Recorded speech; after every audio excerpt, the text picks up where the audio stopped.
अस्सलाम वालेकुम and welcome back dear students. एक बार फिर हमने पिछले लेक्चर में वैलेंस बॉन्ड थ्योरी जो है वो हमने पढ़ लिया था और बड़े डिटेल से मैंने बताया था। आज हम आपको उसी वैलेंस बॉन्ड थ्योरी से रिलेटेड स्ट्रक्चर ऑफ मीथेन आपको बताएंगे कि मीथेन का स्ट्रक्चर कैसे है। जो मीथेन का स्ट्रक्चर आज मैं आपको बताऊंगा, मीथेन CH4, वो इसी मॉलिक्यूलर ऑर्बिटल थ्योरी के उसके साथ लिंक है जो अभी हमने डिस्कस किया था। वैलेंस बॉन्ड थ्योरी जो हमने डिस्कस किया था उसके साथ ये रिलेटेड है। तो मैं अभी अपना स्क्रीन आपके साथ शेयर करता हूं, अपने गौर से सुनना होगा। अच्छा, इससे अलावा मैंने 2 साल पहले हाइब्रिडाइजेशन पे लेक्चर रिकॉर्ड किया, sp3 हाइब्रिडेशन, sp2 हाइब्रिडेशन। वो मैंने सेकेंड ईयर के लिए किया था, लेकिन ये फर्स्ट ईयर के लिए भी अवेलेबल है, तो आप लोग जाके देख सकते हैं। sp3 हाइब्रिडाइजेशन वहां पे तफसील होगा, लेकिन आज मैं जस्ट थोड़ा सा टच देता हूँ। सो आज अब मैं अपने आपके साथ अपना स्क्रीन शेयर करता हूँ।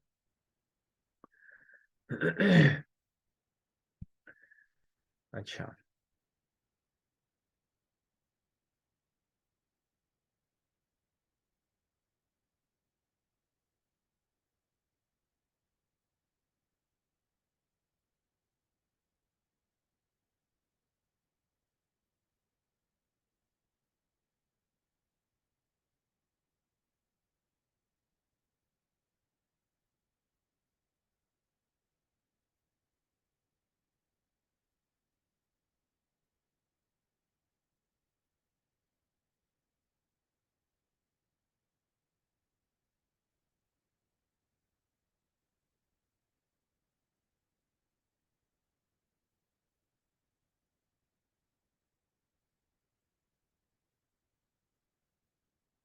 राइट,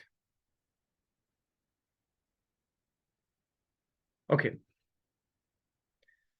अब आप लोग आएंगे मेरे साथ स्क्रीन पर, आपको व्हाइट बोर्ड की तरफ लेके जा रहे हैं अब। जी हाँ, तो ये है आपका मीथेन का स्ट्रक्चर CH4। देखिए, CH4 को आपने व्हाइट बोर्ड पर देखा होगा।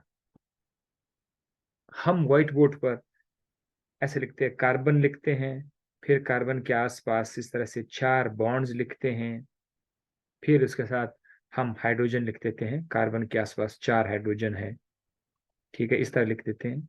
और साथ साथ ये भी बता देते हैं कि ये जो बॉन्ड है कार्बन हाइड्रोजन के बीच में जो बॉन्ड है, ये कौन सा बॉन्ड है? ये सिग्मा बॉन्ड है, सिग्मा बॉन्ड। यहां तक हमने पढ़ा था। ये व्हाइट बोर्ड पर जस्ट सादा अल्फाज में आसानी से समझाने की खातिर हम इस तरह लिखते हैं। हालांकि ये वाला स्ट्रक्चर जो है ये एग्जैक्ट स्ट्रक्चर नहीं है मीथेन का। ठीक ठीक है। तो अब हम आपको एग्जैक्ट स्ट्रक्चर बताएंगे, उसके लिए आपको कुछ स्लाइड्स देखे होंगे। जैसे कि शुरू शुरू में आप देख रहे हैं, क्या लिखा हुआ है पहले लाइन में? In the structure of methane, carbon का जो एटम है वो क्या करता है? वो sp3 हाइब्रिडाइजेशन करता है। अब अगर मैं हाइब्रिडाइजेशन की तरफ जाऊं तो इस पे एक लेक्चर रेडी रिकॉर्ड हो चुका है। मुझे उम्मीद है कि आप लोग पहले ये वीडियो पॉज करके जाएंगे sp3 हाइब्रिडाइजेशन की तरफ। तफसील है, लेकिन फिर भी बताता हूं कि यह क्या है sp3 हाइब्रिडाइजेशन। ठीक है। sp3 हाइब्रिडाइजेशन में ऑर्बिटल्स ओवरलैप करते हैं। कौन कौन से ऑर्बिटल्स ओवरलैप करते हैं? एक आपको पता है, एक s ऑर्बिटल, एक s ऑर्बिटल जिसके अंदर इलेक्ट्रॉन्स होंगे, ये ओवरलैप करता है 3 p ऑर्बिटल के साथ। ये रहा मिसाल के तौर पर एक p ऑर्बिटल, ये रहा दूसरा p ऑर्बिटल, और ये रहा तीसरा p ऑर्बिटल। p ऑर्बिटल हम इस तरह लिखते हैं ना। चलो इसका लेट सपोज px, सपोज करते हैं px, py, pz, फर्ज करते हैं। ये 3 ऑर्बिटल्स हैं, p ऑर्बिटल्स और एक s ऑर्बिटल है। तो देखो 1 + 3, एक s ऑर्बिटल है और 3 p ऑर्बिटल्स हैं। ये ऑर्बिटल्स के अंदर क्या है? इलेक्ट्रॉन है। s के अंदर भी इलेक्ट्रॉन है।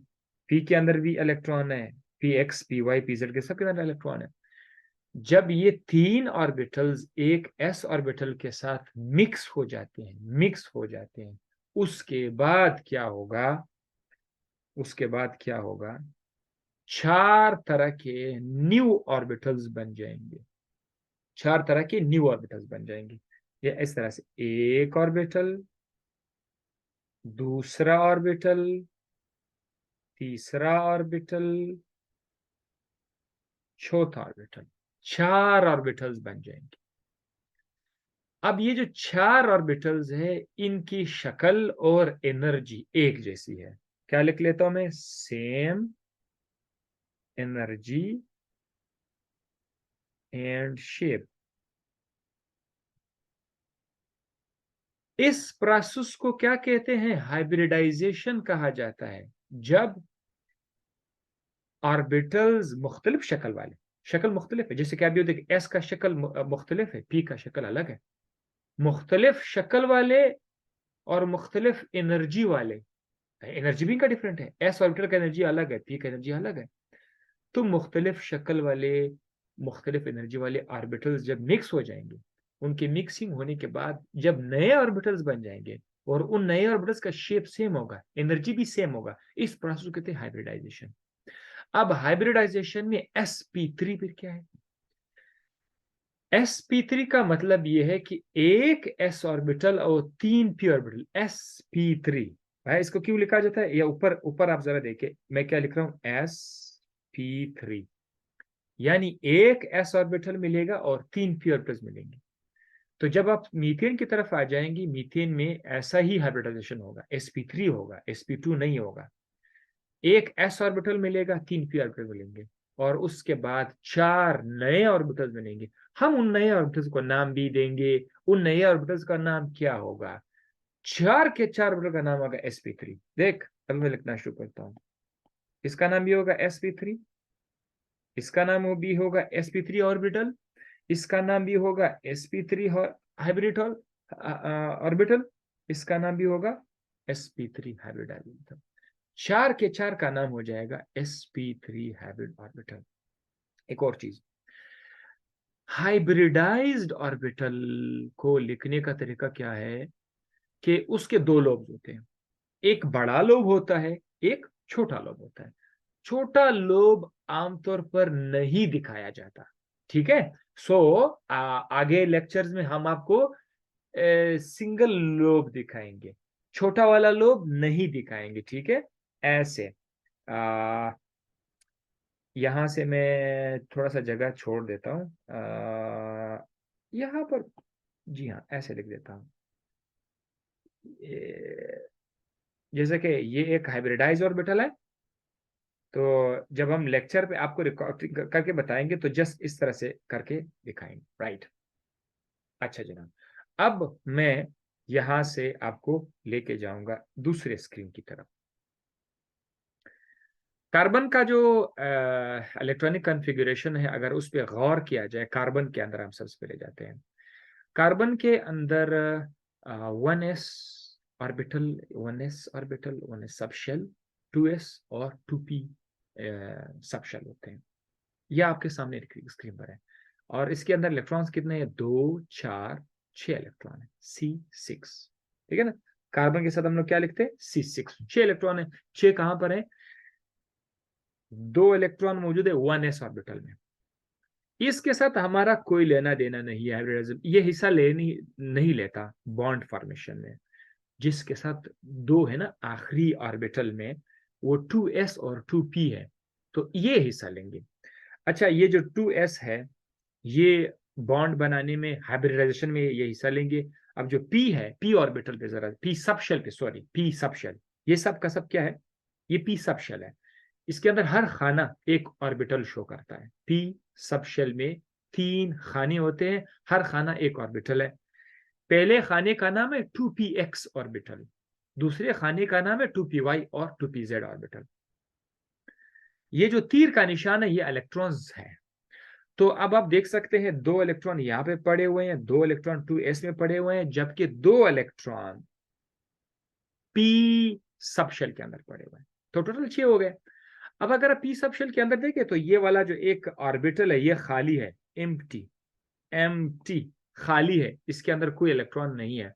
होता क्या है कि 2s से, ये जो आपका 2s है, यहां से मैं इधर स्टार लगा रहा हूं, 2s से एक इलेक्ट्रॉन यहां से शिफ्ट हो जाएगा, आएगा कहां पर आएगा, 2pz में आएगा, 2pz।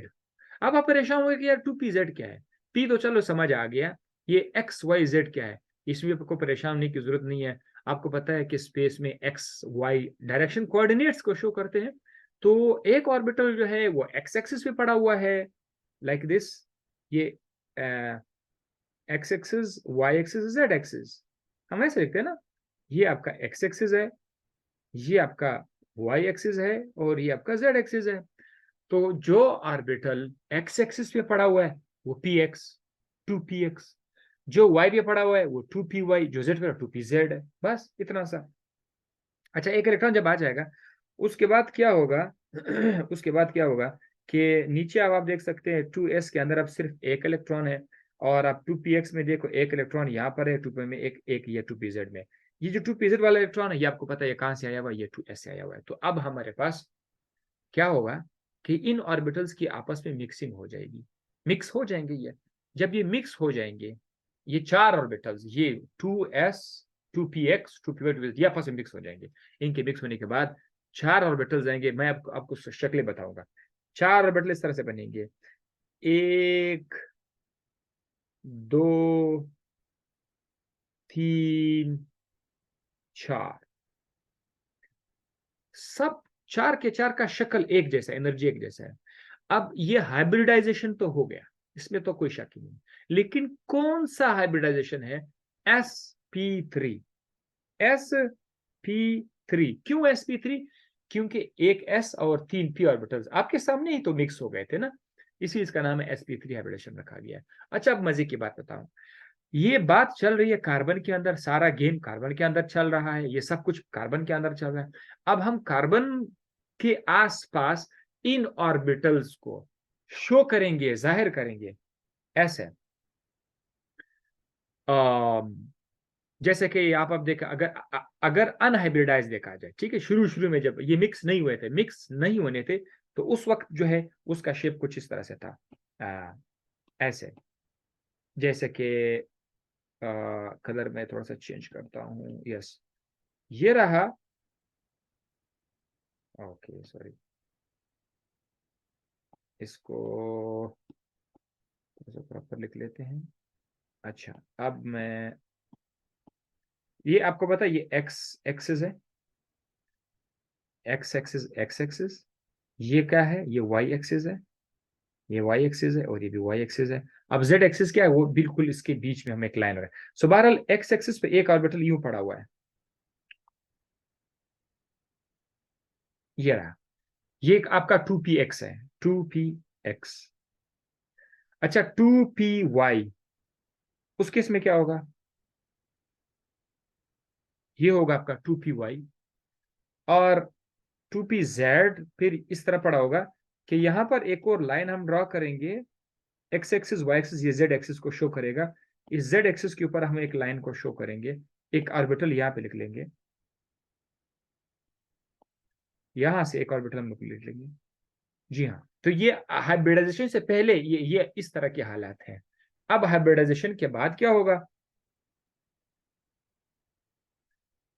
उसमें हाइब्रिडेशन के बाद क्या होगा, आप बेशक तमाम के तमाम एक्स वाई जेड एक्सिस आप लिख ले, लेकिन अब उसकी जरूरत ही नहीं है आप लोगों को, क्योंकि अब सारे एक जैसे के ऑर्बिटल्स आ जाएंगे, अब आपको उनके साथ एक्स वाई जेड लिखने की जरूरत है ही नहीं। जस्ट अब आप देखिए कि एक ऑर्बिटल, दूसरा ऑर्बिटल, तीसरा ऑर्बिटल, चौथा ऑर्बिटल, सॉरी, इसका शेप थोड़ा सा, चलो ठीक है, बना लेता हूँ, एक बड़ा कर लेते हैं, एक छोटा कर लेते हैं। जी जनाब, अब ये चार ऑर्बिटल्स आ गए, सबका नाम होगा sp3, sp3, sp3, sp3, right, ये आ गया हमारे पास। क्या लिखा हुआ है जरा देखो, all have same energy and shape, have two lobes, one large and one small, ठीक है, एक का बड़ा लोब है, एक छोटा लोब है, all these orbitals are arranged in a regular tetrahedron. अब ये क्या है कि ये 4 के 4 ऑर्बिटल जो है एक रेगुलर टेट्राहेड्रॉन की शक्ल में अरेंज हो गए होंगे। ये मैं आपको अभी बताता हूं। ये डायग्राम अब मैं बिठा रहा हूं, आप लोग बेशक स्क्रीनशॉट ले सकते हैं।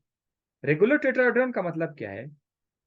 इसका मतलब ये है कि अगर हम एक कार्बन ले लेते हैं, कार्बन, तो कार्बन के आसपास चार चार कॉर्नर्स में ये अरेंज हो गए इस तरह से, ऐसे।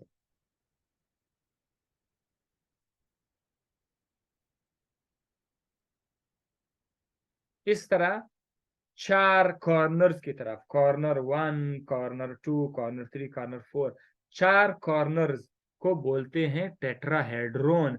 तो ये टेट्राहेड्रॉन में ये जो ऑर्बिटल्स आपके पास आए थे वो इस तरह से अरेंज हो गए 4 के 4 कॉर्नर पर, ठीक है। एक आपकी तरफ, एक मेरी तरफ, पीछे आगे, इस तरह से। ये आपका रेगुलर टेट्राहेड्रॉन। अच्छा, अब क्या लिखा हुआ है? Now these orbitals overlap with 1s orbital of hydrogen.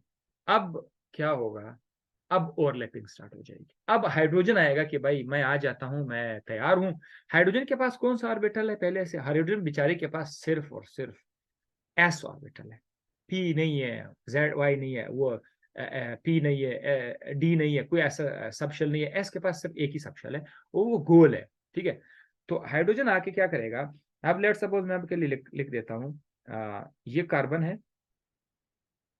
Carbon के आसपास ये एक sp3 हाइब्रिडाइज ऑर्बिटल है, ये दूसरा sp3 हाइब्रिडाइज ऑर्बिटल है, ये तीसरा sp3 हाइब्रिडाइज ऑर्बिटल, और ये चौथा हाइब्रिडाइज ऑर्बिटल है। इसके अंदर भी एक इलेक्ट्रॉन है, इसके अंदर भी एक इलेक्ट्रॉन है, इसके अंदर भी एक इलेक्ट्रॉन है, इसके अंदर भी एक इलेक्ट्रॉन, ये हम ऑलरेडी जानते हैं। अच्छा, मैं यहाँ पे लिख लेता हूँ sp3 हाइब्रिड हाइब्रिड ऑर्बिटल, ये है, ठीक है। अब 4 हाइड्रोजन आ जाएंगे। आपको मैं बताता हूं, एक हाइड्रोजन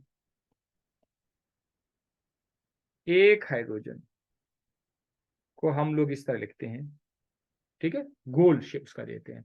अब इस तरह का गोल दायरा अगर मैं लिखूं और इसके अंदर सिर्फ एक तीर का निशान लिख दूं, इसके अंदर पूरा सिर्फ एक हाइड्रोजन है, तो इसके साथ भी क्या लिखूंगा? 1s। हाइड्रोजन बेचारे के पास एक ऑर्बिटल है, उसका नाम 1s ऑर्बिटल। तो अब ये जो 1s ऑर्बिटल है ये यहां पर आकर क्या करेगा? ओवरलैप करेगा।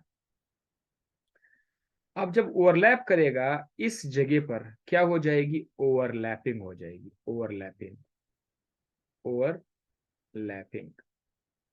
इधर नहीं आया, ओवरलैपिंग, यहां पर ओवरलैपिंग हो जाएगी। सो 2 इलेक्ट्रॉन यहां पर आएंगे, ये एक हाइड्रोजन था। अब दूसरा हाइड्रोजन आकर यहां पर अपने आप को ओवरलैप करेगा, तीसरा हाइड्रोजन आकर यहां पर अपने आप को ओवरलैप करेगा, हाइड्रोजन हाइड्रोजन हाइड्रोजन, चौथा हाइड्रोजन आकर यहां पर अपने आप को ओवरलैप करेगा। सो 4 हाइड्रोजन अब आपके कार्बन के साथ ओवरलैप करेंगे, 4 सिग्मा बॉन्ड्स बनेंगे। कौन से? सिग्मा। एक सिग्मा बॉन्ड का नाम क्या होगा? इस तरह से sp3s सिग्मा बॉन्ड। इसका नाम भी क्या होगा? sp3s sigma bond. क्यों? क्योंकि एक sp3 हाइब्रिडल हाइब्रिड ऑर्बिटल एक s ऑर्बिटल के साथ मिला हुआ है, सो इसीलिए इसका नाम है sp3s सिग्मा बॉन्ड। है तो सिग्मा बॉन्ड, क्यों? क्योंकि इंड टू इंड या हेड टू हेड वो ओवरलैप हो चुके हैं। है तो सिग्मा बॉन्ड, लेकिन सिग्मा बॉन्ड तो आपको मैंने बताया था पिछले लेक्चर में, सिग्मा बॉन्ड तो sp3 और sp3 के दरमियान भी हो सकता है। सिग्मा बॉन्ड तो s और p के दरमियान भी हो सकता है। सिग्मा बॉन्ड तो p और p के दरमियान भी हो सकता है। तो यहां पर जो सिग्मा बॉन्ड है ये s और p के दरमियान में है, राइट। अब देखो यहां पर जो है CH4 का मॉलिक्यूल बन गया, CH4। हम लोग लिखते कैसे हैं? सादा अल्फाज में ऐसे लिखते हैं। हम जस्ट एक कार्बन ड्रॉ कर लेते हैं, कहते हैं कि ये हाइड्रोजन है, ये हाइड्रोजन है, ये हाइड्रोजन है, और ये हाइड्रोजन, हम इस तरह लिखते हैं, ये CH4 है। तो इस तरह से अब देखो, अब इनके बीच एक एंगल भी आ जाता है। वो एंगल आपने याद रखना होगा कि एंगल यहां पर कितना होगा, वो एंगल हम याद रखें, 109.5 डिग्री। अब आगे इसका कुछ और शक्ल है, वो भी मैं आपको बताऊंगा। अच्छा, all 4 sp3 hybrid orbitals will overlap with 4 hydrogen atoms. ये ऑलरेडी डिस्कस हो चुका है उस स्लाइड पे कि तमाम के तमाम 4 sp3 हाइब्रिड ऑर्बिटल्स क्या करेंगे, ये ओवरलैप करेंगे। ठीक है, 1 2 3 4, ये 4 के 4 ओवरलैप कर, हाइड्रोजन हाइड्रोजन हाइड्रोजन हाइड्रोजन के साथ ओवरलैप करेंगे। दैट्स इज डन, ये हो गया। Final shape of methane, methane का आखिरकार शक्ल कैसे होगा? The 4 bonds are directed towards corner of the tetrahedron. जो 4 बॉन्ड्स है, मिसाल के तौर पर ये कार्बन है, एक बॉन्ड इस तरफ होगा, एक बॉन्ड इस तरफ होगा, एक बॉन्ड इस तरफ होगा, एक बॉन्ड इस तरफ होगा। तो चार चार तरफ जो है वो डायरेक्टेड होंगे बॉन्ड्स, so इसीलिए यही लिखा, the 4 bonds are directed towards corner of the tetrahedron. ठीक है, ये तो भी सही हो गया। अच्छा, अब हम लोग यहां पर मजीद क्या लिखते हैं कि देयर आर, जब आपके पास मीथेन का मॉलिक्यूल बन जाता है, मुकम्मल, मैं आपको एक डायग्राम भी दिखाऊंगा। मीथेन के मॉलिक्यूल में ये याद रखेगा 6 बॉन्ड एंगल्स होंगे, 6 बॉन्ड एंगल। यानी ये कार्बन है, ये हाइड्रोजन, हाइड्रोजन, कार्बन और हाइड्रोजन के दरमियान जो इस सॉरी यहाँ पर जो बॉन्ड एंगल होगा ये होगा 109.5 डिग्री। इनके दरमियान एंगल भी होगा 109.5 डिग्री, ये एंगल होगा। अच्छा, इसी तरह से सबके दरमियान इसी तरह से 109.5 का डिग्री, सबके दरमियान इस तरह से एंगल होगा। और कितने एंगल्स होंगे? 6 एंगल्स, बॉन्ड एंगल होंगे, 6 एजिस होंगे। एजिस क्या बोलते हैं? किनारे को। अगर मैं आपको मीथेन का मॉलिक्यूल आरजी तौर पर एक प्लास्टिक नमा चीज उसे बनाऊं और आपको दे दूं खेलने के लिए, तो आपको लगेगा उसके अंदर, आपको नजर आएगा कि उसके अंदर 6 किनारे होते हैं, 1 2 3 4 5 6। ये मैं आपको तस्वीर दिखाऊंगा, 6 किनारे, 4 चेहरे, फेस। देखो, लेट्स सपोज ये देखो, ये आपका समथिंग ये चार्जर है, चार्जर का ये एक फेस है, ये दूसरा फेस है, ये तीसरा फेस है, चौथा, पांचवा, छठा, मतलब इस तरह जिस तरीके से 6 फेस है। लेकिन मीथेन के पास जो है फेस 4 फेस है, और कॉर्नर्स 4 कॉर्नर है। कॉर्नर में बता चुका हूं 4 कॉर्नर है। चले, अब यहां पर मैं कुछ पिक्चर्स आपके साथ शेयर करता हूं। पहला पिक्चर क्या है? पहला पिक्चर यहां पर आप जरा इसको देख सकते हैं, ये सबसे सादा शक्ल है मीथेन का, राइट। अब मैं आपको दूसरा शक्ल स्ट्रक्चर बताता हूं। यहाँ पर ये वाला जो स्ट्रक्चर है, ये भी मीथेन का स्ट्रक्चर है, और इसमें ये बॉल बॉल एंड स्टिक का स्ट्रक्चर है। मतलब इसमें आपको गोल बॉल जो नजर आ रहे हैं, ये हर गोल बॉल जो है ये किस चीज को शो कर रहा है? हाइड्रोजन को शो कर रहा है। ये आपका हाइड्रोजन है, ये भी आपका हाइड्रोजन है, हाइड्रोजन हाइड्रोजन हाइड्रोजन हाइड्रोजन, और दरमियान में जो आपको जगह नजर आ रहा है, ये क्या? ये कार्बन के। तो CH4 का एक शेप है। ये हमारे पास लैब में पढ़ा भी रहता है, इस तरह के बॉल एंड स्टिक मॉडल्स लोग रखते हैं। अच्छा, इसके अलावा आपको एक और स्ट्रक्चर में बताऊंगा। यस, ये भी मैं आपको दिखाना चाहूंगा, क्यों नहीं, बिल्कुल बिल्कुल बिल्कुल। यहां से ये भी उसी तरह का है, लेकिन इसमें जस्ट मैंने आपको बताना है कि कार्बन और हाइड्रोजन के दरमियान दो दो इलेक्ट्रॉन शेयर होते हैं। यहाँ पर अगर आप देखिए, यहाँ पर 2 इलेक्ट्रॉन शेयर हुए होते हैं, यहाँ पर 2 इलेक्ट्रॉन शेयर होते हैं। जब ओवरलैपिंग हो जाती है तो यहाँ पर सिग्मा बॉन्ड बनता है, और सिग्मा बॉन्ड में यहाँ पर 2 इलेक्ट्रॉन शेयर हो जाते हैं। और कौन से स्ट्रक्चर हमारे पास आपके लिए अवेलेबल है? यस, ये वाला शक्ल है। जब मैंने आपको बताया था कि टेट्राहेड्रन, देखो ये चीज है, इसके 4 कोने होते हैं, ठीक है। टेट्राहेड्रन, 4 कॉर्नर्स, टेट्राहेड्रल, टेट्रा 4 को बोलते हैं। इसमें अगर आप गौर से देखेंगे ना, तो यहाँ पर आपको 4 कॉर्नर्स नजर आएंगे। गौर से देखें, CH4 में आपको 4 कॉर्नर्स नजर आएंगे, टेट्राहेड्रल। ये इसको शेप। अच्छा, और दिखाते हैं आपको कुछ और स्ट्रक्चर जो आपको दिखाते हैं। यस, ये वाला दिखा देते हैं आपको। इसमें आपको क्या नजर आ रहा है? यहाँ पर कार्बन, ये हाइड्रोजन, और कार्बन के दरमियान आपको बॉन्ड्स एंगल नजर आ रहा है। ये आपका बॉन्ड एंगल है 109.5 डिग्री। जो है एक हाइड्रोजन और दूसरे हाइड्रोजन के दरमियान कितना रिपल्शन है, वो 109.5 डिग्री का है। ये आपको वेस्पर थ्योरी में मैंने बताया था, ठीक है, कि एक हाइड्रोजन दूसरे हाइड्रोजन के साथ इतना करीब भी नहीं है ना इतना दूर है, वो बस इतना आ जाते हैं कि रिपल्शन कम से कम हो जाए। बाकी आप छोड़ो 108.70 पिकोमीटर, ये कार्बन और हाइड्रोजन के दरमियान डिस्टेंस है, उसको आप छोड़ दो, इसकी जरूरत खास नहीं है। एंगल आपको याद रखना पड़ेगा sp3 हाइब्रिडाइजेशन में। लास्ट में ये डायग्राम भी बहुत लाजमी, उसके बाद लेक्चर खत्म हो जाएगा। इस डायग्राम में आपको सिर्फ ये पता चलेगा कि जो एजेस मैंने बताया था कि मीथेन के अंदर 6 एजेस है, बात 4 और 6 की चल रही है। मीथेन के अंदर अगर 4 है तो वो क्या है, अगर 6 है तो वो क्या है। 4 में बता चुका हूं कि उसके फेस है, 4 चेहरे हैं, 4 कॉर्नर्स हैं। एजिस जो है, बॉन्ड एंगल्स भी 6 है, एजिस जो है वो भी 6। इस डायग्राम में अगर आप गौर से देखेंगे तो आप जरा सोचिए, जिधर जिधर आपको लाइन नजर आ रहा है, हर लाइन एक किनारा है, एक एज है। तो ये एक एज है, ये दूसरा एज है, ये तीसरा एज है, ये चौथा एज है, ये पांचवा एज है, छठा एज यहां पर आपको अंदर नजर आएगा। 6 एजेस है मीथेन की मॉलिक्यूल। इस तरह से मीथेन का स्ट्रक्चर आज खत्म हुआ। मैं आपको थोड़ा सा इस पर समरी बताता हूं कि मीथेन CH4 में आज हमने देखा कि कार्बन जो है वो sp3 हाइब्रिडाइज्ड है, और उसमें हर कार्बन के पास 3 p ऑर्बिटल्स के साथ मिक्स हो जाते हैं, एक एस 2s ऑर्बिटल के साथ मिक्स हो जाते हैं। कार्बन के जो 3 p ऑर्बिटल है वो एक s ऑर्बिटल के साथ मिक्स हो जाते हैं। मिक्स होने के बाद 4 नए नए ताजा ताजा फ्रेश ऑर्बिटल्स बन जाएंगे। हर ऑर्बिटल का नाम है sp3 sp3 sp3 sp3।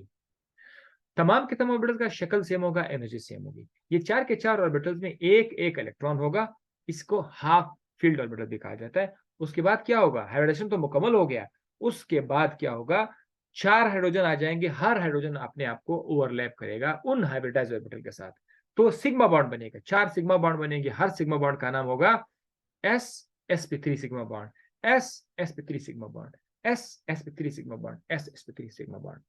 फिर हमने देखा कि ये जो 4 के 4 हाइड्रोजन एटम्स है, ये कार्बन के आसपास इस तरह से अरेंज हो जाएंगे कि इनके दरमियान एंगल हो जाएगा 109.5 डिग्री का एंगल होगा, और इसके अंदर 4 कॉर्नर्स होंगे, 6 बॉन्ड एंगल्स होंगे और 6 एजेस होंगे। इसके साथ ही ये हुआ सिलसिला यहाँ पे खत्म। आपसे दोबारा मुलाकात होगी इंशाल्लाह से, जैसे मौका मिलेगा तो नेक्स्ट लेक्चर में। मेरे लेक्चर्स को आप लोग शेयर करते जाए। मैं अब आपके शहर से तो क्या, आपके मुल्क से यहाँ पर आया हूँ, मुसाफर हूँ। आपके लिए कोशिश करता हूँ कि टाइम निकालूं, कुछ आपको पढ़ाऊँ, यहाँ से भी अपना खिदमत जारी, क्योंकि यहाँ पर भी टफ लाइफ है, यहाँ पर भी बहुत ज़्यादा मेहनत करनी पड़ती है, रिसर्च है। और आपको चाहिए कि आप इन लेक्चर्स को अपने दोस्तों के साथ शेयर करें। मैं बड़े प्यार मोहब्बत से, बड़े अपनी तरफ से बहुत ज़्यादा एनर्जी लेकर, बहुत ज़्यादा एंथुजियाज्म लेकर लेक्चर को आपके साथ शेयर करता हूँ, ताकि आपको आइडिया मिल जाए। दुआ में याद रखिएगा। Have a nice day.